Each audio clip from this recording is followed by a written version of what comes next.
All right. Today, there are growing calls for Congressman George Santos to resign. Yeah, the embattled freshman Republican is facing backlash from both Democrats and Republicans over the lies he told voters on his way to becoming the representative of New York's 3rd congressional district. Santos admitted to lying about his background and life story while on the campaign trail. He's also repeatedly rejected calls from fellow party members for his resignation. Earlier, the New York congressman was once again asked if there was any potential for him to step down from office. Congressman, what's your reaction to members of your own party calling for your resignation? Will you resign if the voters ask for you to resign? Will you resign if the voters If 142 people ask for me to resign, I'll resign. Let's bring in CBS News congressional correspondent Scott MacFarlane. Scott, what was the congressman talking about there? Was it a shift in tone in saying I'd be willing to resign potentially?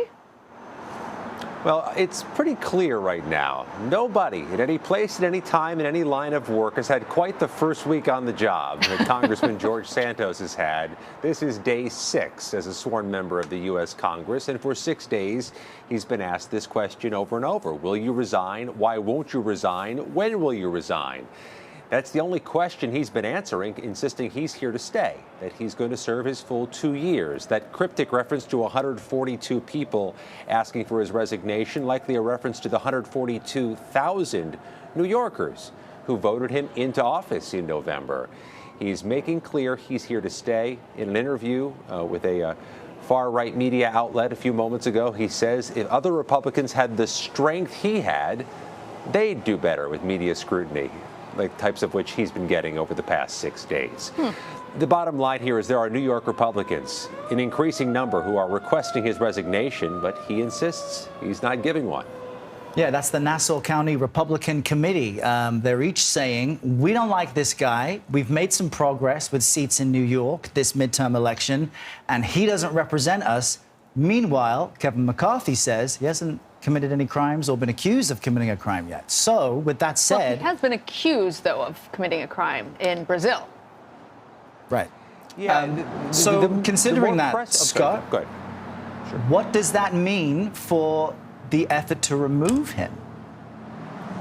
Perhaps the more pressing concern is that it's his own colleagues, his own Republican colleagues here in the U.S. House calling for his resignation. We count at least 5 New York House Republicans who say he simply can't stay here and serve in this role.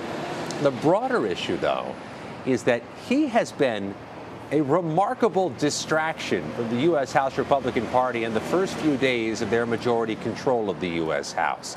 They came out of the gates this week with a whole bunch of bills they wanted to get a lot of attention for, on abortion rights issues, on the issue of the weaponization of the federal government, their critiques of the Justice Department.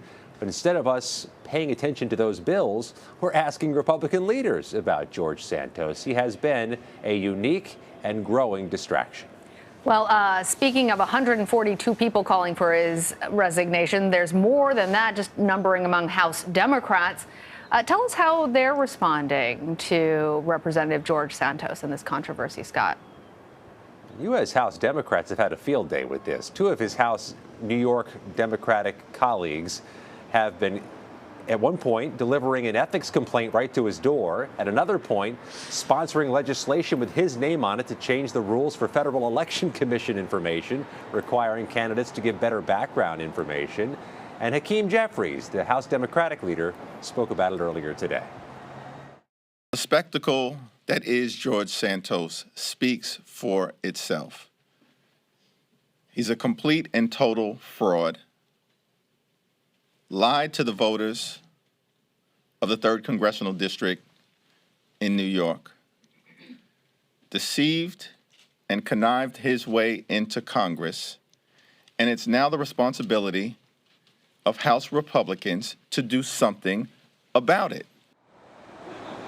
It's unclear how sustainable all of this is, what the pain threshold is for Republicans and for George Santos. He is operating in a fishbowl, surrounded by the press with 1,000,001 questions everywhere he goes. How long can he take this before he does one of 2 things? Changes his path forward, considers resignation, considers announcing a future departure date, or sits down, answers everybody's questions, and gets the fishbowl away from him? And so, Scott, what are House Republicans doing to protect the party's reputation, considering this is a man who has admitted to his extensive lies? An increasing number of them are specifically calling for Santos to resign. I spoke with a moderate House Republican from Nebraska today who says he's frustrated by how this is distracting from what Republicans are trying to do publicly over the past 2 weeks. Let's hear more now from Speaker Kevin McCarthy, who spoke with reporters a short while ago. What I find is the voters have elected George Santos. If there is a concern, he will go through ethics. If there is something that is found, he will be dealt with in that manner. But they have a voice in this process. Errol and Lana, this is just day 6 of Congressman George Santos' career.